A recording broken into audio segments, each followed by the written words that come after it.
Bonjour tout le monde. Bonjour. On va commencer dans quelques minutes.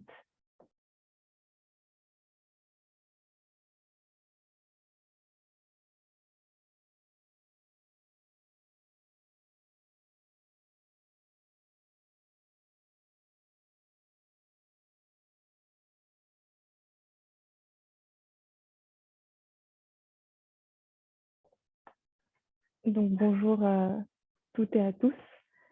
Cet IMAG, il est traduit en direct en anglais et en français. Donc vous pouvez cliquer sur le globe en bas de votre écran et choisir la langue de votre choix. So this IMAG is being live translated in English and French. Please click on the globe icon on the bottom of your screen and select your language. On va bientôt commencer. Je vais partager mon écran.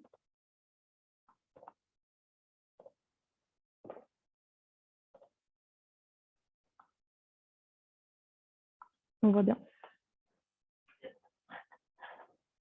OK. Donc, bienvenue à toutes et à tous pour cette IMAG sur le thème adaptation et eau, qui est du même nom que l'une de nos coalitions africaines, adaptation et eau. Donc, au sommaire aujourd'hui, après l'introduction, Sarah Dayan, responsable des pôles climat et RSE du comité 21, présentera le dernier rapport du GIEC avec une attention particulière aux enjeux liés à l'eau. Dans un second temps, Tania Marta-Thomas, chargée de recherche à l'Observatoire Climate Change, nous parlera d'une étude réalisée récemment par CDP et publiée dans le bilan territoire de l'Observatoire qui a été publié très récemment sur la stratégie de l'eau de Cape Town. Ensuite, nous regarderons ensemble l'interview de Philippe Guettier, ancien directeur général et aujourd'hui conseiller spécial au partenariat français pour l'eau. Il nous parlera du Forum mondial de l'eau qui aura lieu la semaine prochaine à Dakar. Donc le IMAG il va être particulièrement centré sur cet événement-là. Et ensuite, on aura Benjamin Masmondé qui nous parlera du projet de digitalisation des services liés à l'eau qui est porté par CENO et qui a été labellisé Initiative Dakar 2022. Et enfin, à la fin de l'IMAG, on gardera un petit moment pour les questions-réponses du public. Mais n'hésitez pas aussi à mettre vos questions dans le chat si vous avez des questions au fur et à mesure de l'IMAG. Donc, avant de commencer, je vais vous parler un petit peu du sommet Climate Change Europe 2022 qui s'est tenu à Nantes en présentiel les 7 et 8 mars dernier. Donc, c'était la première rencontre en présentiel après la COP de Glasgow et qui a été organisée en synergie avec la présidence française de l'Union européenne.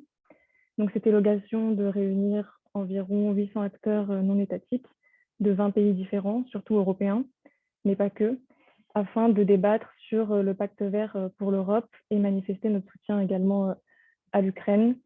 L'événement a été un petit peu réorganisé en fonction du contexte international.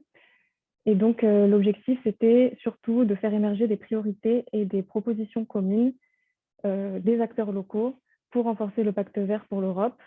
4 à 5 propositions ont été produites par les ateliers du sommet et elles seront intégrées dans une adresse aux dirigeants européens qui sera publiée à la mi-mai et ensuite portée dans tous les événements relatifs au climat au niveau européen et international. Donc, pendant le sommet, on a eu un atelier de propositions animé par le partenariat français pour l'eau qui traitait donc de notre sujet d'aujourd'hui. Et les acteurs, ils ont pu échanger et produire des recommandations pour améliorer la connaissance, mieux comprendre et mieux gérer la ressource en eau, améliorer la qualité de l'eau, adapter les sociétés et territoires, limiter les impacts sur les milieux et les sociétés et favoriser la résilience en élaborant des stratégies pour faire face aux risques liés au dérèglement climatique et aussi prendre en compte les pays du Sud, malgré le fait que c'était un sommet plutôt européen et que l'atelier était assez centré aussi sur les enjeux français. Donc, après ce sommet européen, on vous retrouvera pour le sommet Climate Change Afrique 2022, qui se passera à Dakar en octobre et qui sera au cœur de nos activités dans les prochains mois. Et l'IMAG aura aussi un rôle à jouer dans la préparation des messages qui seront portés durant l'événement en octobre. Donc, je vous souhaite à tous un bon visionnage et je vais passer maintenant la parole à Sarah Dayan du comité 21 pour la rubrique sur le rapport du GIEC.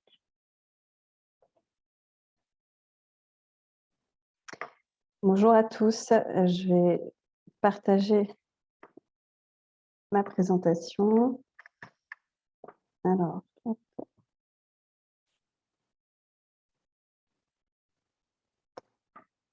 permettez-moi juste de régler l'affichage. Voilà. Est-ce que vous voyez correctement mon écran? Oui, très bien. Super.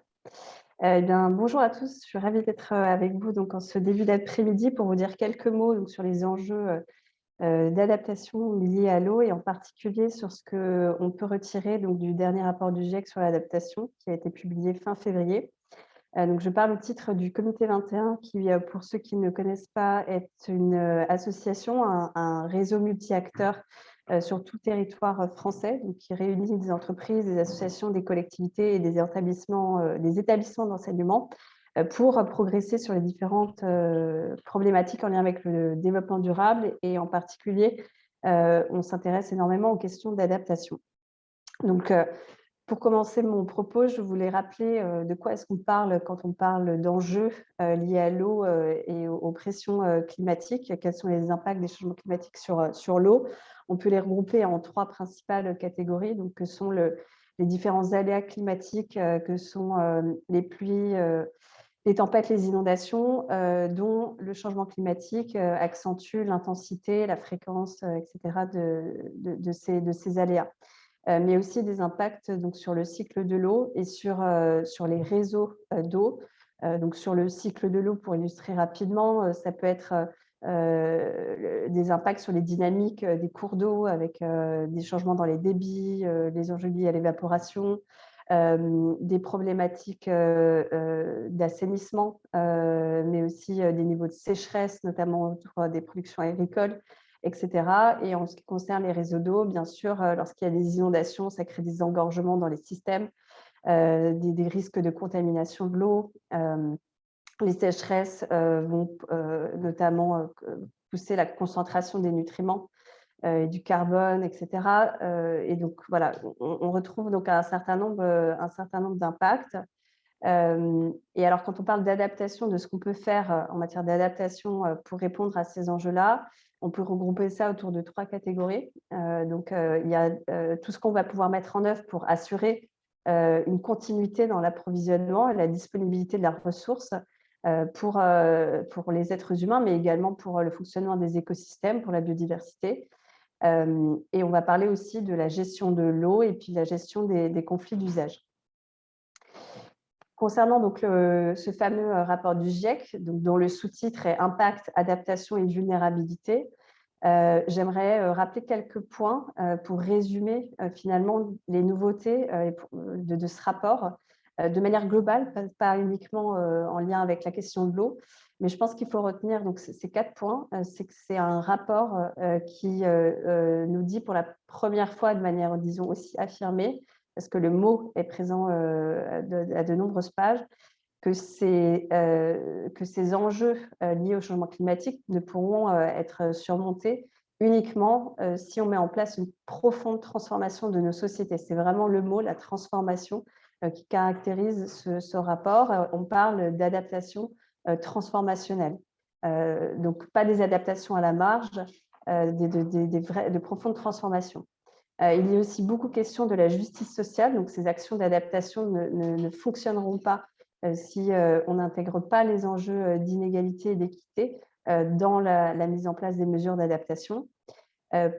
Pour mettre en place les meilleures mesures d'adaptation, il faut aller plus loin dans le décloisonnement des disciplines. Donc, par exemple, que les experts du climat parlent plus aux experts de l'urbanisation, aux experts de l'eau, etc., pour qu'ensuite, de ça puissent vraiment naître des solutions dites systémiques et qui prennent en compte toutes les dimensions d'une problématique pour éviter ce qu'on appelle la maladaptation, les mauvaises mesures d'adaptation, c'est-à-dire des mesures d'adaptation qui vont être viables pendant à court terme, sur 5-10 ans, mais pas plus.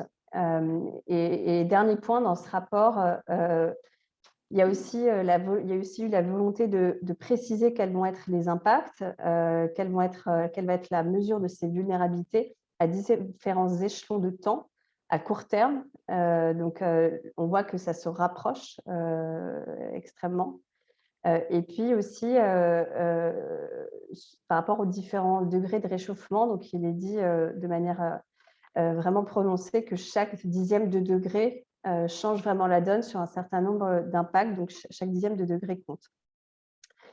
Quelques chiffres, et je vais accélérer pour pouvoir vraiment me pencher sur donc, les enseignements de ce rapport par rapport aux enjeux liés à l'IO.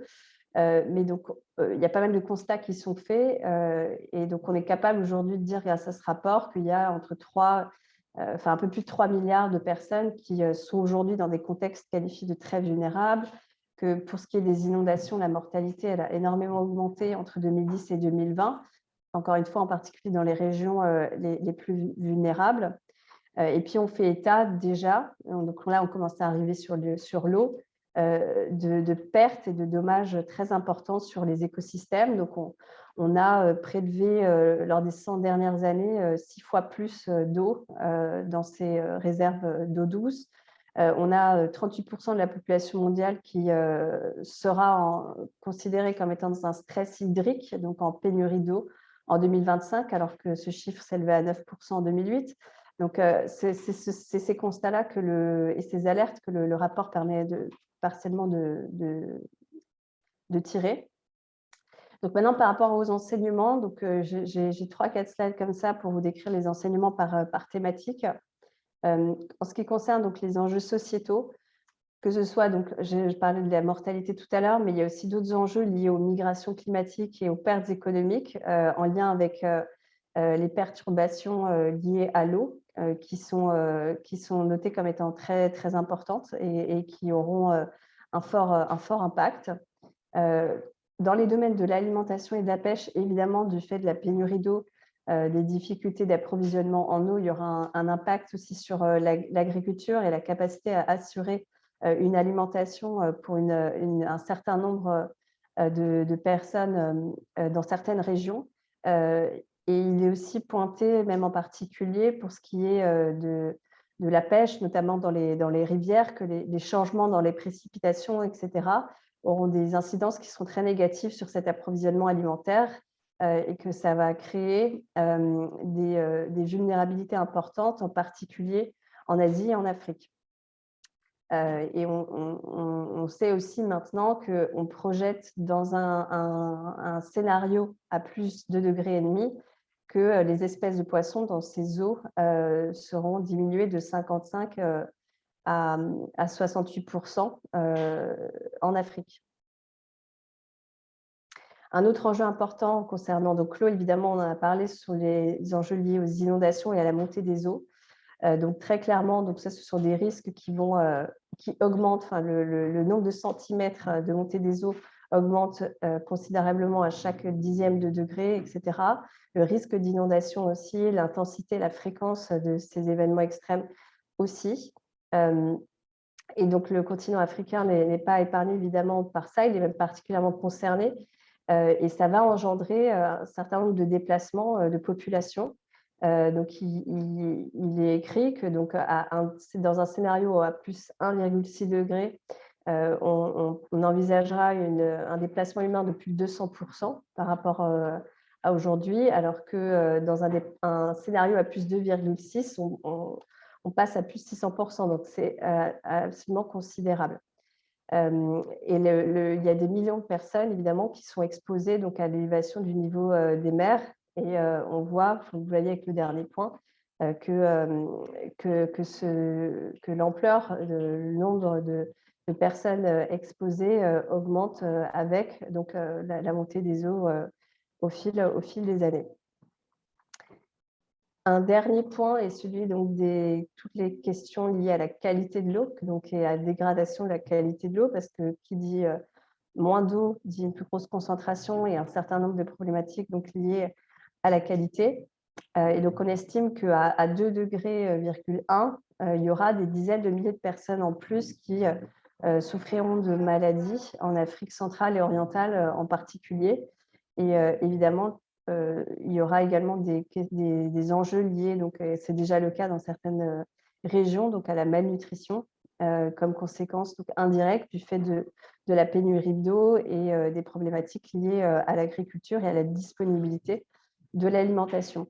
Alors, ce rapport du GIEC, il dresse un certain nombre donc, de constats qui sont extrêmement alarmants.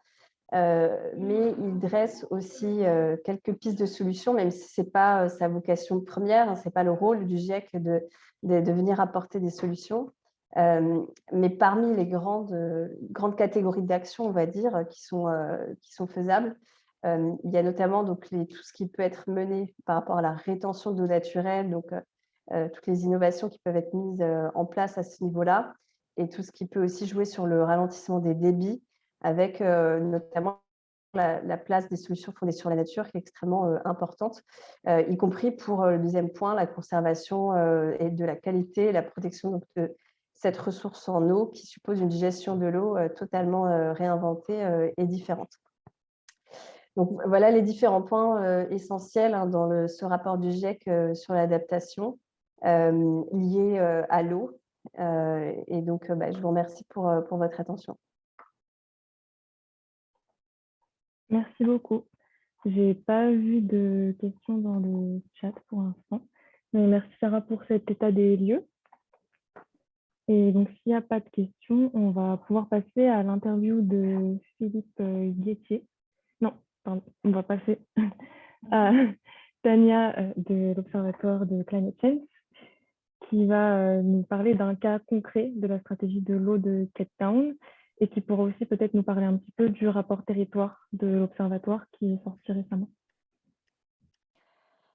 Oui, absolument. Merci, Chloé. Je vais passer à l'anglais et brièvement présenter le rapport qu'on vient de publier et après passer à le cas d'étude sur Cape Town.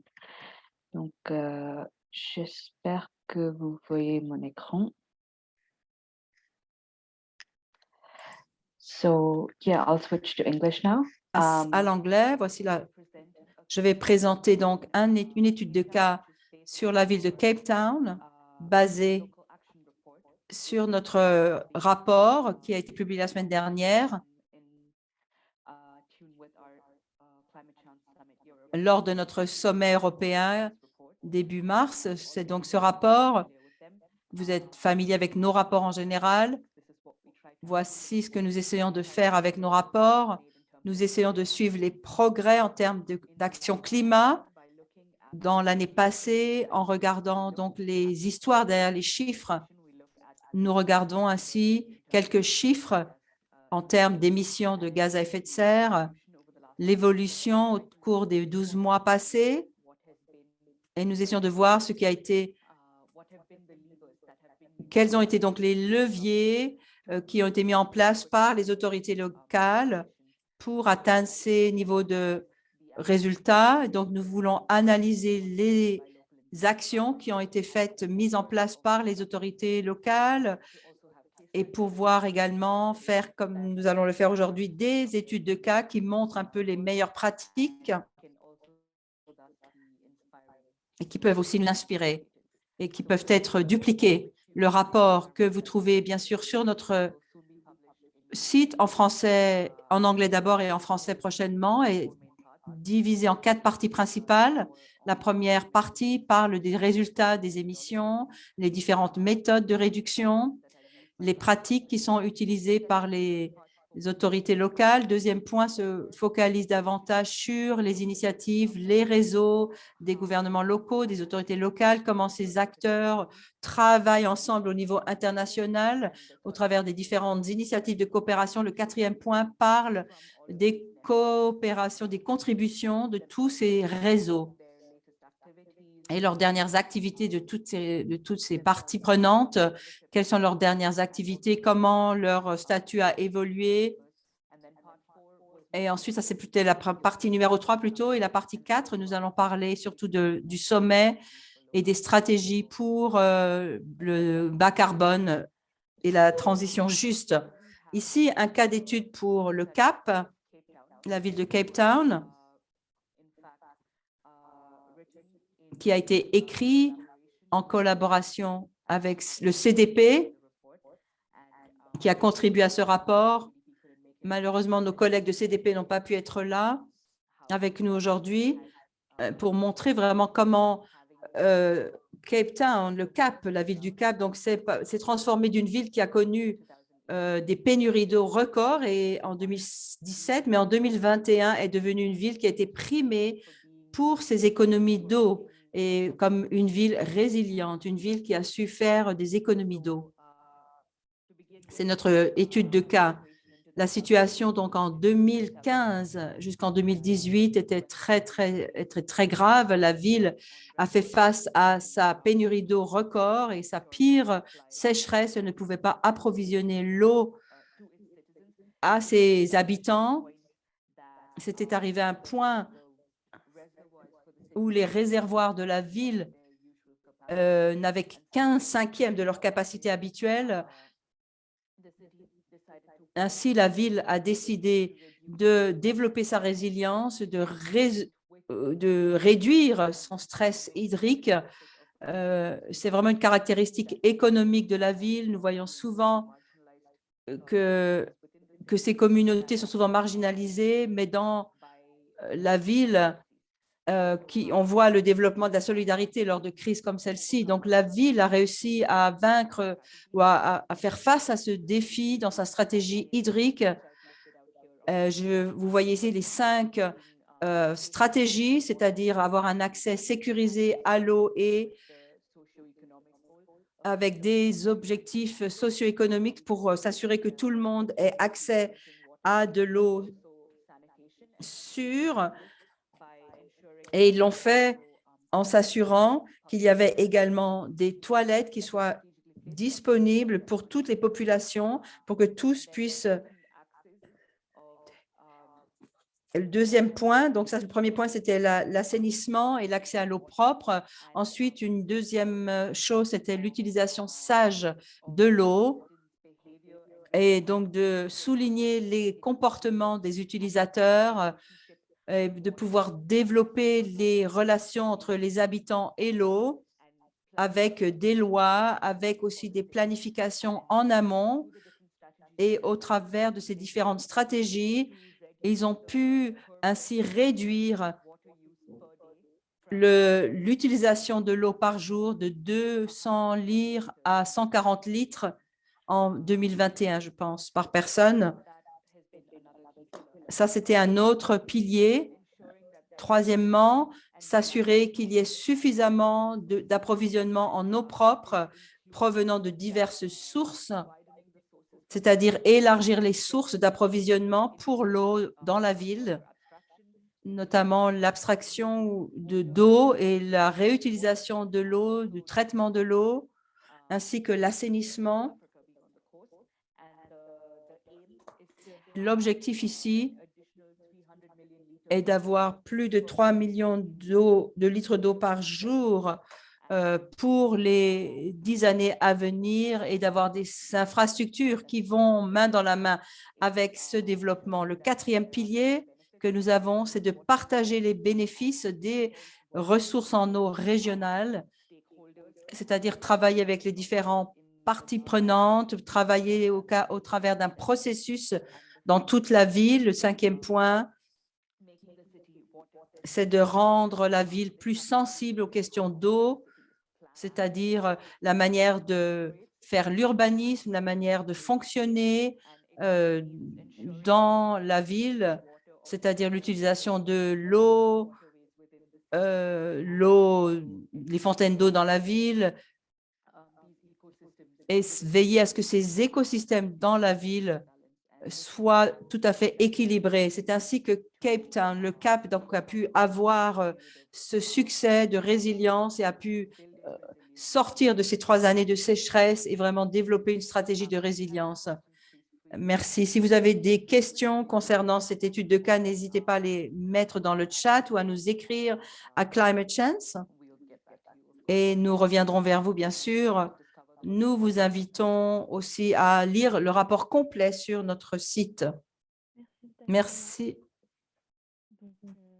N'hésitez pas pour les questions et vous pouvez bien sûr nous contacter aussi après par mail si vous avez d'autres interrogations.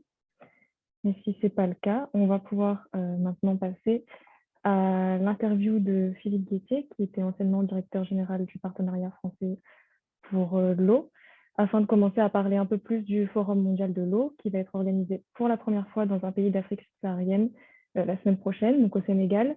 Et j'en profite pour vous dire qu'une délégation Climate Change sera sur place, notamment le mercredi 23 mars. Et je vais laisser Eva projeter la vidéo pour qu'on puisse la regarder ensemble.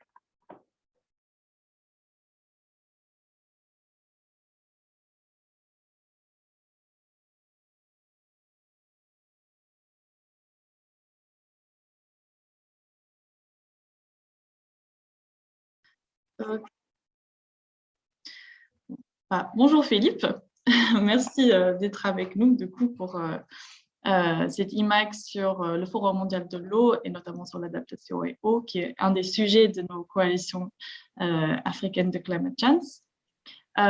Donc, j'ai quelques questions à vous poser, comme vous le savez. La première, c'est est-ce que vous pouvez nous dire en quelques mots, pour notre audience ici aujourd'hui, c'est quoi en fait le Forum mondial de l'eau, tout simplement. Bonjour Eva et bonjour à toutes et tous.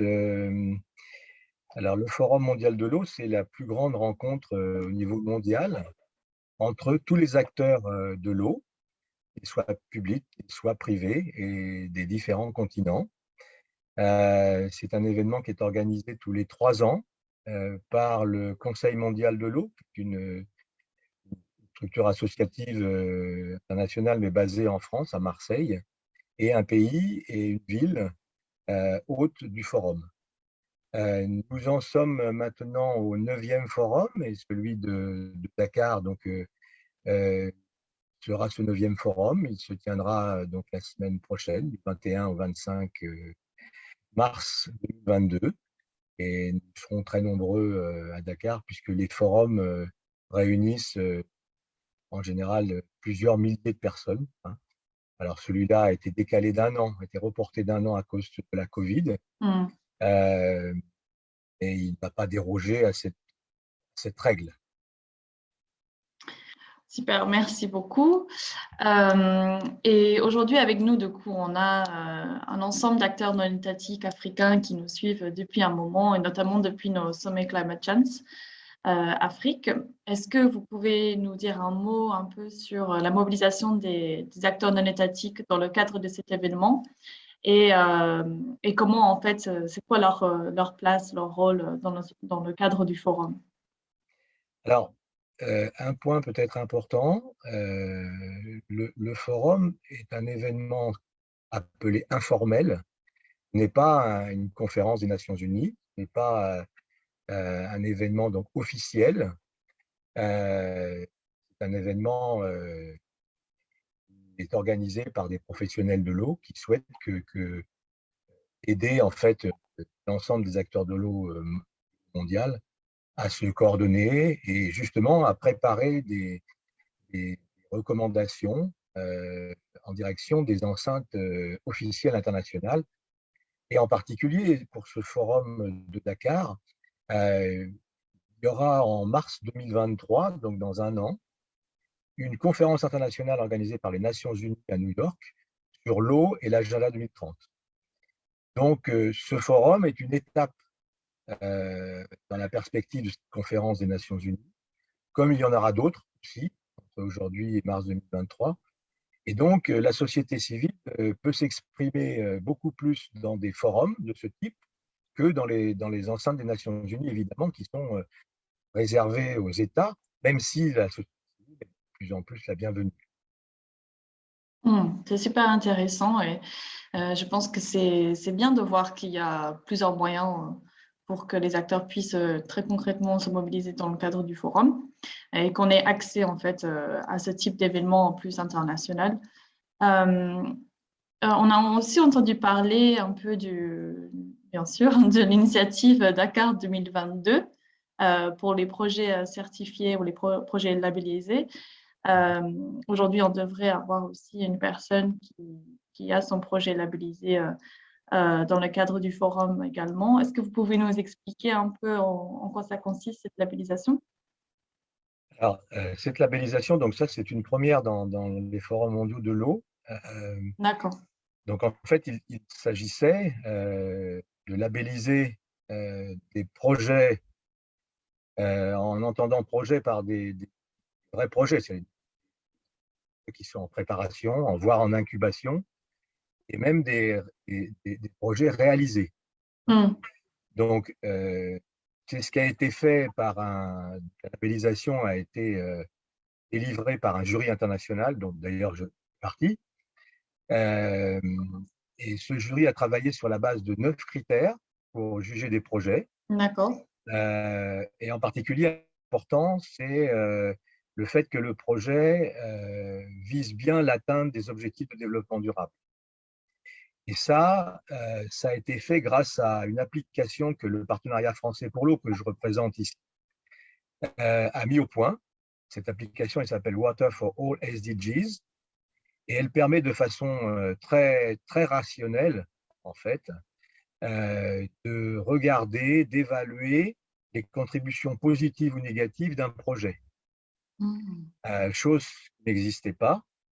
Et donc, cette application, évidemment, elle a été très utile pour labelliser le projet, et elle va être promue lors du forum pour être utilisée gratuitement, parce qu'elle sera en ligne, par les décideurs du monde entier pour évaluer leur projet. Donc, l'idée, c'est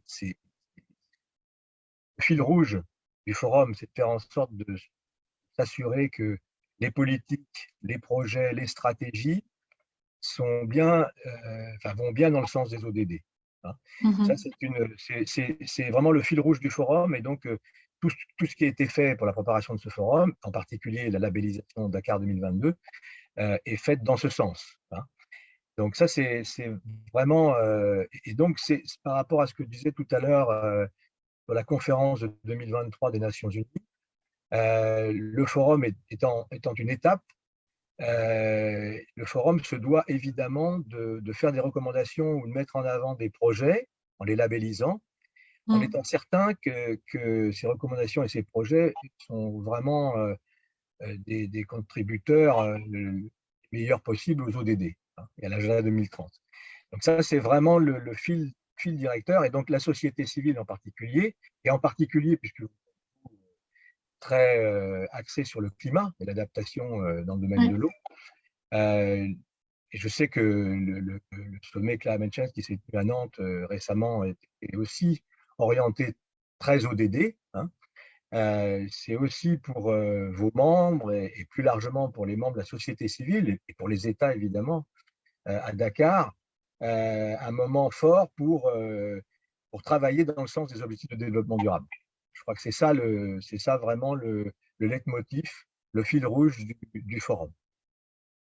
Ok, super, merci beaucoup. Est-ce qu'on a une idée peut-être du nombre des projets labellisés finalement? Oui, alors en fait, il y a 126 projets qui ont été labellisés. Ah oui. Sachant que ces projets se répartissent suivant les 4 grandes thématiques du forum.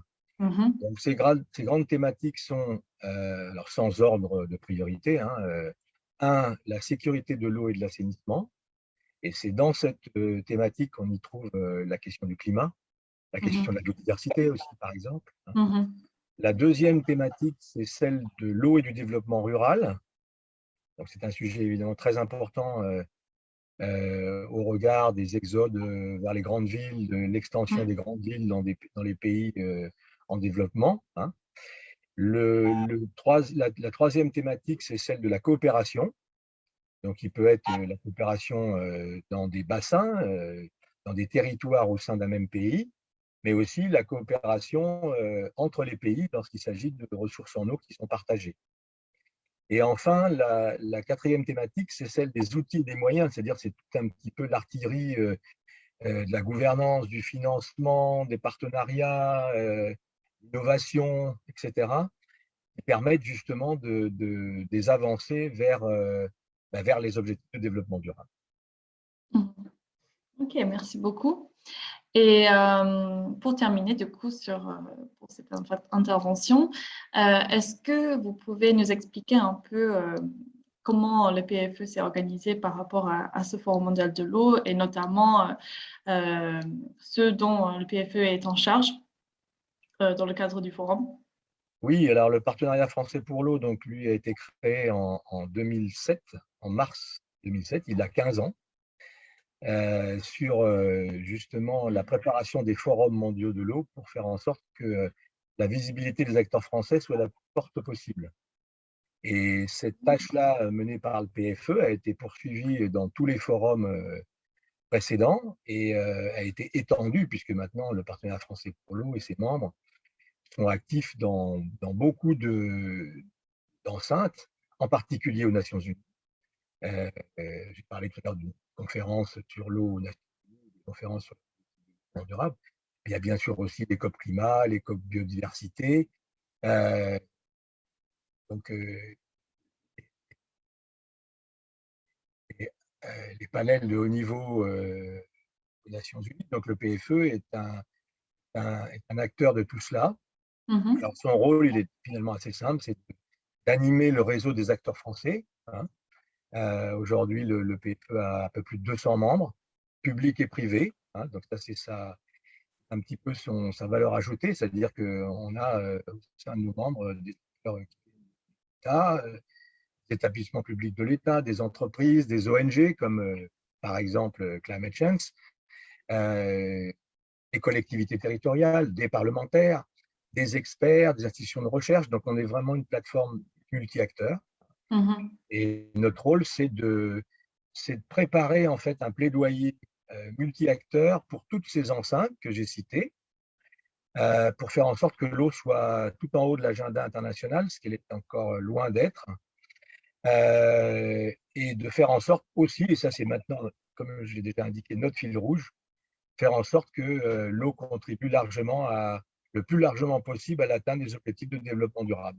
Voilà, et au Forum de Dakar, donc le PFE et ses membres sont très présents dans les sessions politiques, thématiques, très présents aussi dans les projets labellisés Dakar 2022. Et en particulier, le PFE donc, organise, anime ce qu'on appelle l'espace France, c'est-à-dire un espace où les acteurs français sont visibles, organiseront des événements avec bien évidemment leurs partenaires étrangers. Hein. On ne reste pas dans un univers franco-français. Hein.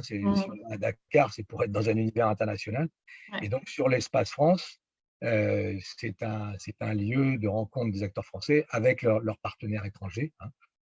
C'est un lieu de dialogue entre tous ces acteurs pour préparer les sessions du forum et préparer en particulier cette année l'événement des Nations Unies l'année prochaine. Voilà ce que fait le PFE. Ok, merci beaucoup. Et juste pour revenir sur cet espace, donc il y a bien des événements qui se passent concrètement dans cet espace du forum. Il y a des tables rondes, des ateliers, c'est ça? Oui, il y a de multiples événements sur l'espace France à la demande de ses membres. Pratiquement, il y aura entre 7 ou 8 événements chaque jour, donc c'est pratiquement non-stop, hein, sur un agora qui peut recevoir une 60aine de personnes, donc qui permet d'avoir du monde et donc qui permet des échanges importants. Il y aura aussi d'autres événements sur des formats un peu plus petits dans un autre lieu de l'espace France pour permettre des pitches, comme on dit, sur des projets, par exemple labellisé Dakar 2022, portés par des acteurs français, ou sur des projets particuliers pour lesquels les porteurs ont souhaité justement s'adresser à un petit panel international.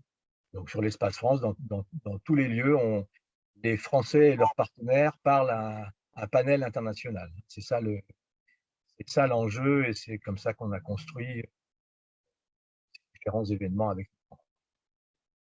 Ok, super. Bah, merci beaucoup, Philippe, pour ce tour d'horizon de l'ensemble des activités du PFE dans le cadre du forum et aussi pour nous avoir donné un peu de contexte sur cet événement en lui-même et ce que ça représente aussi pour les acteurs africains. On vous souhaite beaucoup de succès et de réussite pour cet événement. Et ça fait plaisir aussi, j'imagine, de retourner en présentiel. Chose qu'on a pu comprendre aussi avec notre sommet la semaine dernière à Nantes. Donc, oui, donc beaucoup de succès et on invite vraiment tout le monde qui est là aujourd'hui et qui participe potentiellement au forum de faire un tour à l'Espace France et essayer même de pitcher, si possible, les projets portés par des acteurs dans le cadre de l'espace pitch aussi sur l'espace France. Donc, Oui, oui, Eva, c'est encore possible. Vous pouvez si c'est encore, encore d'ailleurs, tous possible. les éléments, encore des places un petit peu pour les pitchs. Donc, si vous avez des demandes, n'hésitez pas à nous les faire parvenir rapidement. Puis, je terminerai en disant juste que c'est tout à fait intéressant de travailler en partenariat PFE Climate Change. Bien sûr, pour les événements que Climate Change organise, Feu sur l'eau étant un membre particulier qui peut apporter son expertise et aider Climate Change. Et dans l'autre sens, c'est la même chose. Les membres de Climate Change sont évidemment les bienvenus au PFE, au forum, mais bien au-delà du forum. Et je pense qu'il faut qu'on souhaite que notre partenariat vive dans le temps, notamment sur la question de l'adaptation au changement climatique, qui est un enjeu majeur en ce qui concerne le secteur de l'eau. Donc, continuons. Continuons. On est bien en phase. OK, merci beaucoup. Merci à Eva et à Philippe Détier pour cette discussion qui était très intéressante. Et je trouvais ça aussi très intéressant de voir que l'axe des ODD, il est très présent, comme au comité 21. Il me semble qu'on a eu la chance d'écouter au début de cette IMAG. On a vu qu'il y a des mains levées dans le chat. On va juste laisser parler notre dernier intervenant et ensuite on pourra répondre à vos questions. N'hésitez pas aussi à les écrire en attendant pour qu'on puisse éventuellement chercher des éléments. Donc, pour l'instant, pour finir, je vais laisser Benjamin présenter le projet de CENO, de digitalisation des services d'eau, qui a donc le label Initiative Dakar 2022. Voilà, exactement. Bonjour à toutes et à tous. Donc, on est parmi plus de centaines de projets là, qui ont été labellisés. Donc, je vais vous présenter en quelques mots un petit peu pourquoi. Donc, je suis Benjamin Masmondet, je suis le directeur expertise clientèle au sein de CENO. Alors, CENO, c'est une entreprise sénégalaise qui a débuté son activité le 1er janvier 2020. Nous gérons 900 000 clients, ce qui représente à peu près une population de 7 millions d'habitants que l'on dessert en eau potable. Notre métier, c'est la production et la distribution de l'eau potable. Et on a démarré cette activité, donc cette entreprise ayant comme ambition de devenir une entreprise d'excellence pour le Sénégal et une référence pour l'Afrique. On a 6 axes stratégiques. À l'intérieur de ces 6 axes, il y a bien sûr assurer l'accès à l'eau pour tous, qui est quand même le fondement de notre métier, mais aussi il y a un axe de garantir l'excellence du service. Mais pourquoi? Parce qu'il n'y a pas, selon moi, de service de distribution de l'eau qui soit durable sans une bonne gestion du service client. On a besoin de gérer la clientèle et d'apporter un service au client pour que tout le service se déroule bien et qu'on puisse à la fois gérer et financer la distribution de l'eau. Et donc, c'est tout l'objectif de ce projet qui se nomme Arseno, dont la signification en wolof signifie « protège mon eau ». Voilà, donc je vais vous partager mon écran.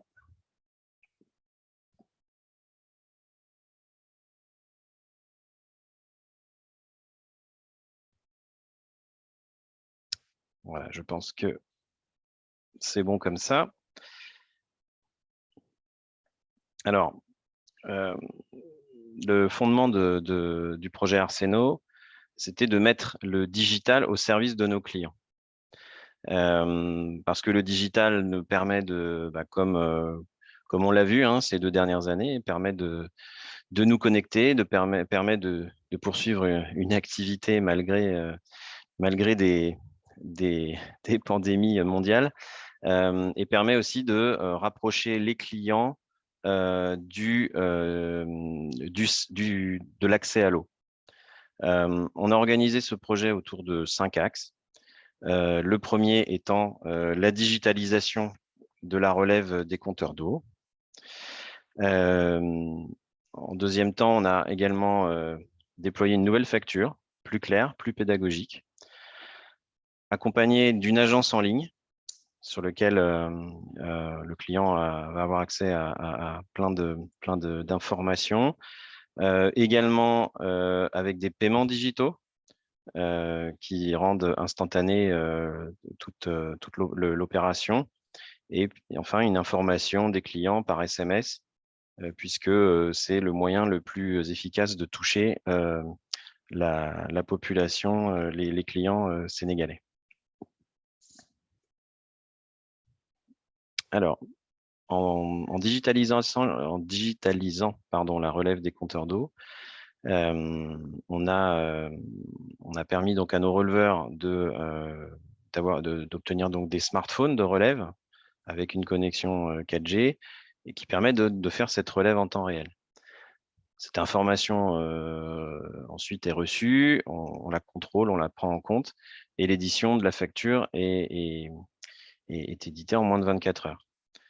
Et en même temps également, on géolocalise les compteurs d'eau.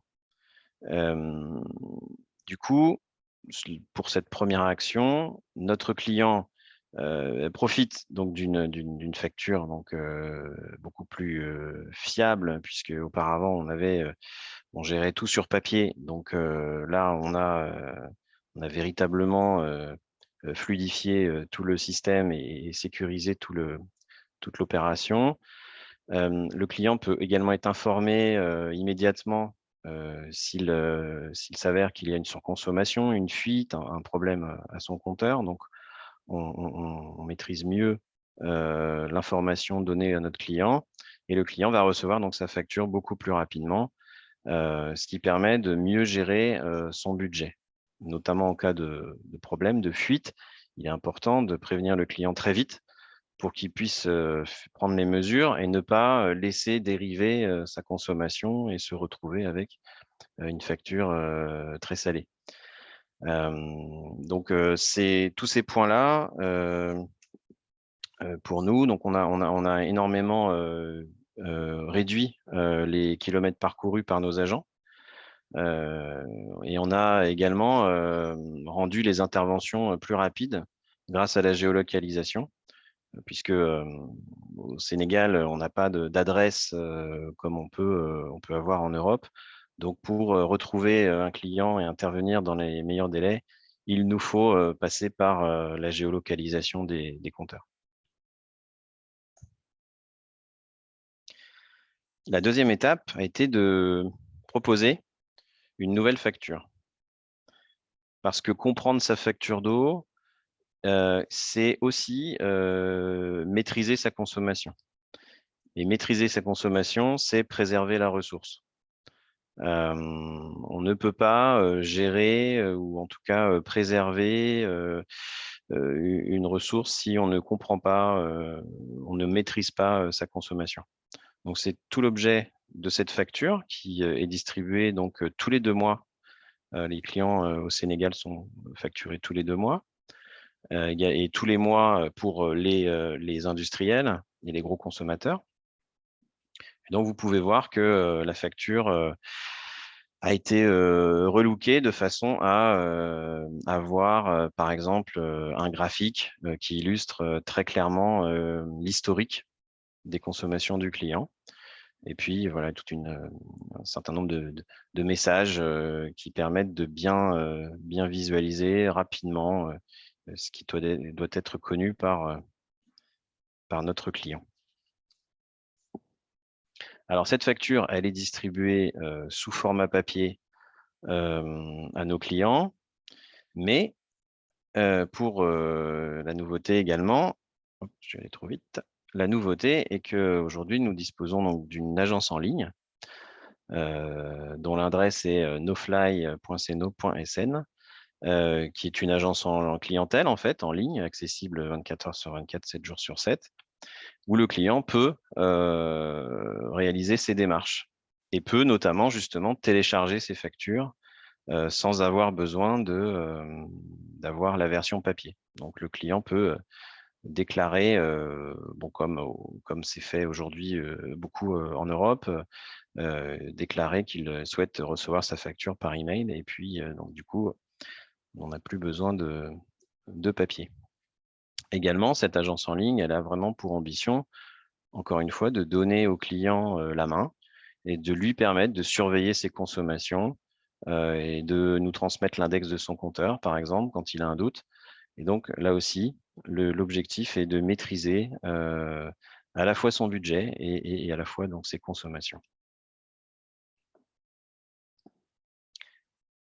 Le quatrième point sont les paiements digitaux que l'on a rendus instantanés. Alors, il existe beaucoup d'opérateurs, alors au départ téléphoniques, bancaires et autres, qui ont lancé au Sénégal et aussi dans toute l'Afrique des outils que l'on connaît très peu en Europe, qui permettent d'échanger de l'argent très facilement et donc aussi de payer des factures. Donc, les différents opérateurs, électricité, eau, téléphone, utilisent ce moyen-là. Donc, nous, on l'a rendu instantané par des systèmes de passerelles informatiques. Et donc, on a beaucoup facilité l'usage de cet outil pour payer les factures d'eau. Donc, les clients n'auront du coup, là aussi, plus besoin de se déplacer en agence et ils peuvent gérer, là aussi, quand ils veulent, où ils veulent, le paiement de leurs factures. Ils font même des économies puisqu'ils n'ont pas besoin de payer de frais de timbre. Quand on paye en cash, à partir d'une certaine somme, on paye des frais de timbre. Voilà. Dernier point, qui est un module qui sera activé dès cette année. Le client va être informé par SMS donc, ou par mail lors d'événements sur son compte, notamment par exemple quand sa facture est prête, quand sa facture a été éditée et qu'elle est prête à être distribuée, ou par exemple quand il y a une évolution d'une demande ou d'une réclamation qu'ils ont formulée. Donc là, c'est un moyen d'aller vers nos clients là aussi pour les aider à mieux connaître le fonctionnement du service. Et c'est un moyen très, très efficace puisque tous les Sénégalais ont un téléphone et le SMS reste le moyen, ou le WhatsApp aussi, bien sûr, reste le moyen le plus efficace pour toucher nos clients. Voilà donc le résumé de ce projet en 5 points qui nous a demandé 2 ans de développement pour permettre son déploiement dans tout le pays et auprès de nos 600 agents clientèle qui travaillent au quotidien au Sénégal.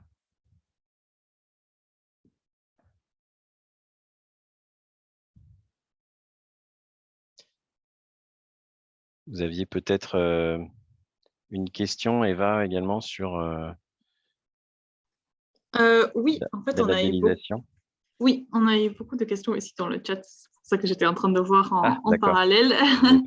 Pas vu. Non, mais si vous pouvez nous dire un mot de coup sur votre présence de coup au forum et à quel moment on pourra vous retrouver, s'il y a des personnes ici qui vont se rendre justement au forum, comment vous trouvez vos pitchs, si vous pitchez quelque part ou en particulier pour les projets labellisés, où est-ce qu'on pourra vous retrouver dans le cadre du forum et quelles sont aussi les actions par la suite, s'il y a des choses qui vont être organisées dans le cadre de la labellisation. Si vous pouvez nous dire un mot sur ça. Bien sûr. Alors, quand on est une entreprise de l'eau et que le forum se passe dans son pays, effectivement, c'est Ça va être une semaine très chargée. Donc Ceno est évidemment présent au forum sous forme d'un stand déjà, donc pour exposer.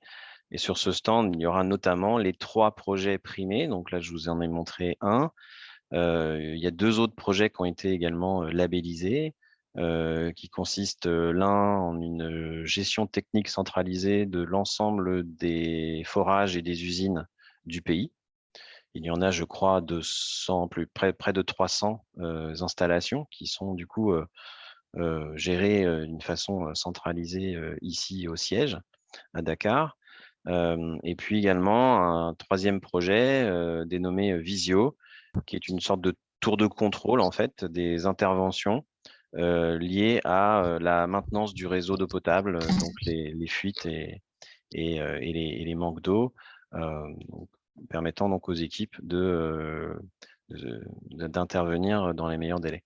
Donc ces différents projets, on va les présenter effectivement sur notre stand.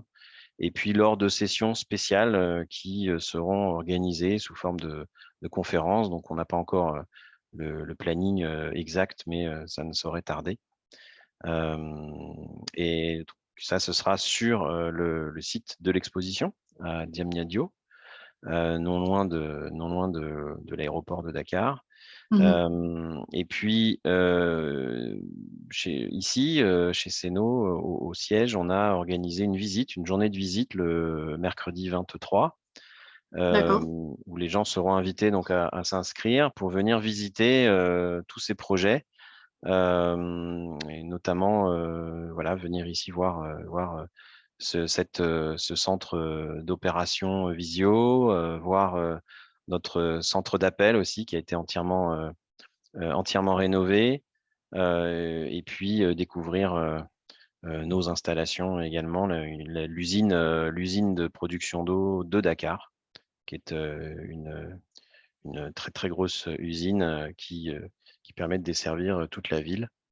Donc ça, c'est aussi à découvrir lors du forum. Et donc la journée, c'est le mercredi 23. Il faut s'inscrire sur le site. Voilà. Super, merci beaucoup pour ces détails. Et justement, je me permets de rebondir sur ces installations-là qui couvrent justement la ville de Dakar, parce qu'il y avait une question de Daniel Mangele dans le chat sur justement si vos activités ils couvrent aussi des zones hors réseau, des installations de l'État. Il avait une question aussi sur est-ce que le secteur de la gestion de l'eau est-il privatisé? Donc, je vous laisse peut-être répondre à cette question-là. Et après, on va donner la parole à Gaston Kayenga, qui s'est aussi manifesté dans le chat parce qu'il a aussi un projet labellisé. Donc, je vais vous laisser prendre la parole là-dessus et on va terminer avec une dernière intervention. Merci. Alors non, le secteur de l'eau n'est pas privatisé, hein, ça reste un service public de toute façon, mais l'État décide ou pas de déléguer une partie du service, et donc déléguer l'exploitation du service et de la production et la distribution d'eau. Donc c'est bien l'État qui est responsable de tout le service, peu importe le secteur. Qu'il soit rural, urbain ou autre, et ensuite des acteurs comme Sen'Eau viennent proposer leurs services d'exploitation. Voilà. C'est ça. Merci beaucoup, Benjamin, d'avoir répondu à ces questions et d'avoir présenté en quelques minutes le projet. Donc, je vous invite vraiment à retrouver Sen'Eau sur site pendant le Forum mondial de l'eau si vous pouvez vous y rendre. Je sais qu'il est déjà 16h01. Je vais passer la parole à M. Kayenga. Du coup, si vous êtes là, si vous voulez dire un mot sur votre projet labellisé également au Forum mondial de l'eau. Si vous voulez, vous pouvez présenter le projet en 3 minutes et après, on va conclure. Oui, moi c'est Gaston Kayenga de la République Bonjour démocratique. Gaston. Bonjour à tous. Je suis de la République démocratique du Congo. J'ai un projet labellisé à Dakar sous le titre Maji Kusakina Amai, à Beni, qui veut dire accès à l'eau potable dans des zones à conflit. Donc, notre projet porte sur la problématique d'accès à l'eau et la consolidation de la paix dans la région de Beni, à l'est de la République démocratique du Congo. Une zone qui est très sensible et qui est à conflit il y a plus de 3 décennies, 2 décennies. Alors, l'accès à l'eau est difficile pour les personnes qui ont les campagnes. Alors, notre projet veut contribuer à amener à cette population vulnérable de l'eau et que cette eau puisse aussi contribuer à la consolidation de la paix dans la région. Donc, sans eau, il n'y a pas de vie sur Terre. Donc, notre projet, il est à la fois créatif et préventif. Merci pour cet espace. Ok, merci beaucoup Gaston d'avoir présenté en 2 mots le projet. Et si on peut retrouver des éléments sur Internet, on pourra aussi partager cela dans le compte rendu de la réunion, si ça vous va. Oui, le projet est labellisé sur le site de Media Forum. Ah oui. Oui, il est là. Vous allez voir les titres. Il est à deuxième position. Je crois que ma collègue l'a retrouvé et l'a partagé dans le chat. Donc, on est encore plus rapide que ce que je pensais. Ok, je pense qu'on va pouvoir conclure tout de suite. Je vous remercie à tous et à toutes d'avoir été présents pour ce 3e IMAG, d'avoir resté jusqu'au bout. Et j'espère qu'on va pouvoir retrouver quelques-uns d'entre vous dans le cadre du Forum mondial de l'eau de la semaine prochaine. N'hésitez pas à nous écrire si vous y êtes ou si vous êtes sur Dakar aussi la semaine prochaine pour qu'on puisse organiser des rencontres potentiellement. Ça fait très plaisir en tout cas de pouvoir vous retrouver en présentiel. Donc, n'hésitez vraiment pas à prendre contact. Je laisse plutôt la parole à Chloé qui a modéré la session jusqu'à là pour nous dire les prochains rendez-vous et pour conclure sur la session. Mais encore un grand merci à tout le monde qui a rejoint l'IMAG aujourd'hui. Merci à tous et encore merci à nos intervenantes et intervenants, ce que je disais dans le chat tout à l'heure. Et on se retrouvera pour le prochain IMAG le 7 avril sur les villes durables. Mais de toute manière, vous aurez toutes les informations dans le compte-rendu que vous recevrez la semaine prochaine. Et vous pourrez peut-être rencontrer donc une partie de l'équipe de Climate Change au Forum mondial de l'eau de Dakar la semaine prochaine. Merci beaucoup et n'hésitez pas aussi à nous contacter par mail si vous avez des questions qui vous viennent après coup. Au revoir, à bientôt. Merci tout le monde. Au revoir. Merci, au revoir. Au revoir.